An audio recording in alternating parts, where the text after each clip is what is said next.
Posibleng sobrang imbak ng paputok para sa Kapaskuhan ang mitya ng nangyaring pagsabog sa Bocaue, Bulacan. Saksi live, si Ian Cruz. Ian. Igan, doon sa dalawang nasawi din sa Bocaue, Bulacan ay isa pa lamang ang kinikilala nitong si Fire Senior Inspector Renate Bachine. Siya ang dating chairman ng Barangay Binyang 1 at ang pangalan niya, Igan, ay si Manuel Ayala. At Igan, yung isang babae na natagpo ang patay ay patuloy pa rin kinikilala ng mga otoridad. Narito ang aking ulat. Lisensyadong dealer, kilalang nagtitinda ng paputok at mahigpit naman daw sa kaligtasan ang nasunog na Gonzales Fireworks sa Bocaue. Magkukontak ulit kami ng mga inspeksyon para medyo mapaalalanan ulit po ang ating mga kababayan dito sa Bocaue. At magpapa-inspection po ulit kami. Re-inspection po. Pero ngayong pinaghahandaan ng Pasko at Bagong Taon, tinitingnan kung may kinalaman sa pagsabog ang sobra umanong imbak ng mga paputok. Meron po tayong limit as far as stocks are concerned. Hindi po tayo dapat sumobra dito. At meron lang po itong, kumbaga, yung paninda lang talaga ang allowed doon sa tindahan. Pinulong na ng alkalde ang 40 may-ari ng mga tindahan at pagawaan ng paputok sa Bocaue, lalo't nagrereklamo hindi lang mga residente. Dapat talaga wala nang paputok na yan para wala nang madisgrasya. Katulad yan, marami na disgrasya talaga itong paputok. Pati iba pang negosyo sa lugar. Hanap po sila ng ibang trabaho, marami naman pong choice, di po ba? Kaysa po makakapisala tayo ng kapwa natin.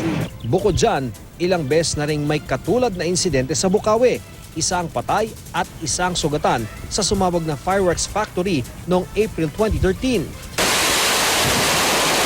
Ito naman ang sugatan sa pagsabog na ito bisperas ng Bagong Taon noong 2007.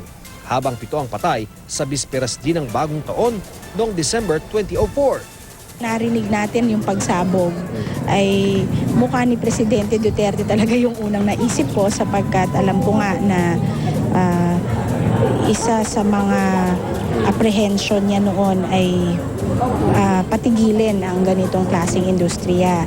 Subalit, dito po sa Bocaue kasi ito ay hindi lang siya basta livelihood, it is part of our culture, our tradition. Kung matatandaan kasi, sinabi ni Pangulong Rodrigo Duterte noong kandidato pa lang siya na pabor siyang ipagbawal sa buong bansa ang mga paputok. I will put a stop nationwide ang pabuto. Davao City has 0 casualty except for one minor who was arrested for exploding a piccolo. It is not good for public health because of it's a public health issue. Hiling naman ng dating presidente ng Fireworks Manufacturers and Dealers of the Philippines. Makikiusap po kami na talagang with all humility, talaga pong ipaparamdam namin yung sentimiento ng buong industriya. Igan, wala na tayo nakikitang visible smoke dito sa blast site sa Bocaue.